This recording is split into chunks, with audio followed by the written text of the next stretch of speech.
On the React Native Now newsletter, I saw a story about a pull request being merged on the Facebook core, and it's the support for Hermes on iOS. So Hermes is a JavaScript engine designed specifically for React Native by Facebook. And originally, I think it was announced in 2019. It was only shipped for Android, which I think makes sense because they are really optimizing for the use case of low-end devices. I guess the iPhones are more the high-end devices, and then on Android you have like a much bigger range of either also high-end devices or lower-end devices. So you have a much bigger spectrum. So I think it makes complete sense that it was originally shipped for Android. And now they merged a patch where now you can run Hermes on iOS. So this would be shipped part of an upcoming version of React Native at some point. And obviously, everyone is wondering about performance on iOS. Is it going to be a huge performance improvement, especially considering that actually the iPhones are pretty high-end devices, and also probably they do their own also optimizations with the JavaScript engine and so on. So I think there is a lot of curiosity to see the performance. The cool thing, one thing I'm excited about is debugging, because Hermes has the debugger with the turbo modules. So currently, if you are not using turbo modules, the way you do debugging is that you run your JavaScript bundle on Google Chrome, and then it talks to the native part through the native bridge.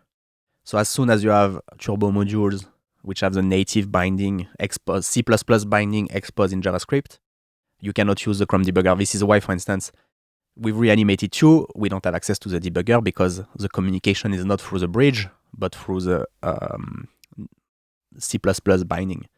If you run Reanimated 2 on Android, it's using Hermes, and then you can use Flipper to debug your JavaScript code. And currently, we cannot do it on iOS because we cannot run Hermes on iOS. But when React Native is shipped with Hermes on iOS, that's something that will be possible to do.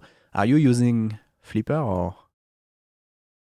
Well, first of all, I'm pretty impressed that they are like shipping their own. That they decided to write their own JavaScript engine. I mean, I know, right? What kind of mad lad do you have to do? That's quite a bold statement.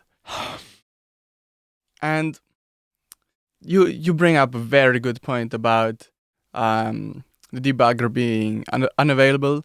Like they made a performance improvement by that, but also at the same time introduced a drawback of the debugger not being available.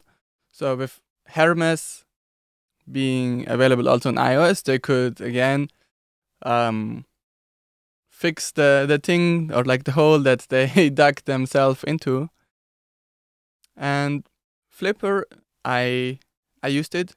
I'm not quite happy with like the performance. It seems to be kind of sluggish and freeze a lot of time for me, to be honest. So I don't use it quite often. The way of using the Chrome debugger, I actually preferred. A big drawback of so to be fair, I'm not using when I do React Native development, I'm not using the debugger so much. It's probably because I'm focused on gestures and animations. So I don't necessarily rely on super complex states. So I feel like for me, turning on the debugger is more like when you have so many different and complex states, you want to have a better sense of what's going on. I have one drawback also of the Chrome debugger is that it's another JavaScript engine running the bundle. And that can lead to some edge cases because maybe you have the date object that behaves differently and so on. You smiled, so it sounds like you also encountered some of these edge cases. Yeah, it's very interesting. So now your React Native code can technically run either on V8 in the Chrome engine if you turn on debugger, or it can run on the JSC on iOS, or if you don't have Hermes enabled on Android, or it can run on Hermes on Android. Like one code and then runs on 3 different JavaScript engines. Given that this is the case, I think it's working quite well. I'm surprised there are not like a flood of bugs coming in. 100%.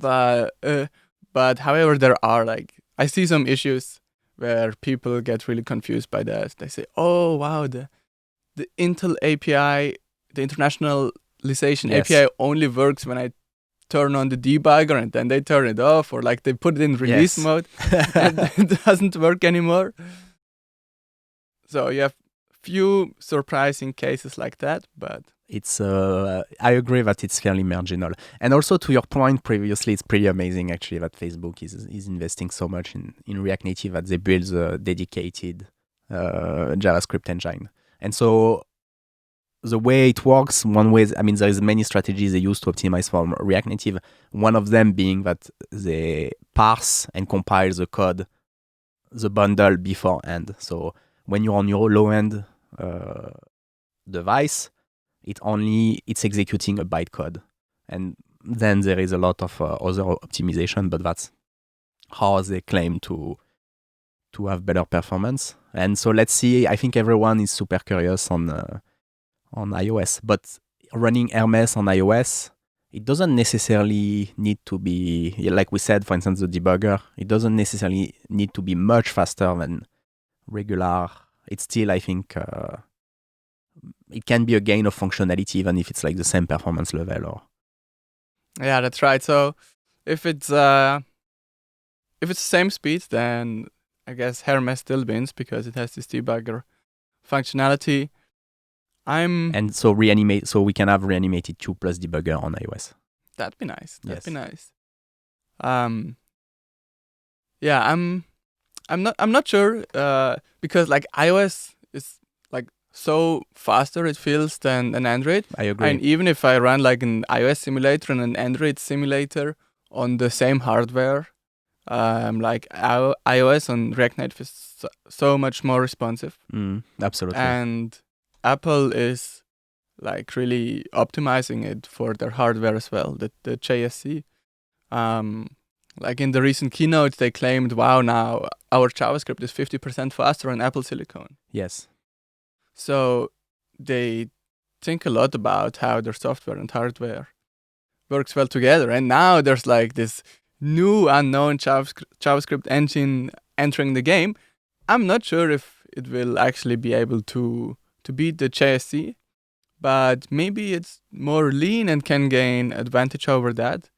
I would say it's too early to call a winner here. Yes, but for sure the integration with